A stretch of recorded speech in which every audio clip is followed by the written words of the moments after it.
இது என்ன நியாயங்க? இது 4 தீர்ப்பு 14, 17, 21, 23 இந்த 4 தீர்ப்புக்கும் ஒரு முரண்பட்ட தீர்ப்பை கொடுத்து கலவரம் பண்ணதுக்கு எந்த இடத்துக்காக நீதியரசர் ஸ்பாட்டுக்கு போயிருக்காங்களா?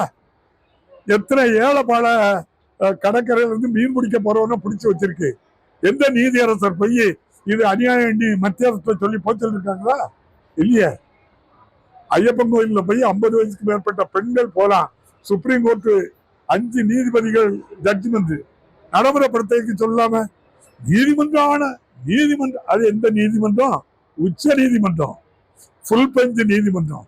உள்ள விட இதே பாதுகாப்புத்துறை அமைச்சர் அது முடியாதுங்கிறாங்களே. அப்ப அது என்ன நியாயம்? அதனால நியாயப்படி, சட்டப்படி, தர்மப்படி ஆட்சி நடத்துகின்ற ஒரு ஆட்சிக்கு இப்படிப்பட்ட பூச்சாண்டி எல்லாம் காட்டி எதையும் பண்ணிடலான்னு தமிழ்நாட்டில் நடக்காது. மாண்புமிகு நயினா நாகேந்திரன் அவர்கள், உங்க முகம் ஒரு முகம், அமைதியானவர், நல்லவர், பண்பாளர்னு இருக்கு. இன்னொரு முகத்தை காட்டாதுங்க. அது மக்கள் வெறுப்பாங்க. அதை நன்றி, வணக்கம்.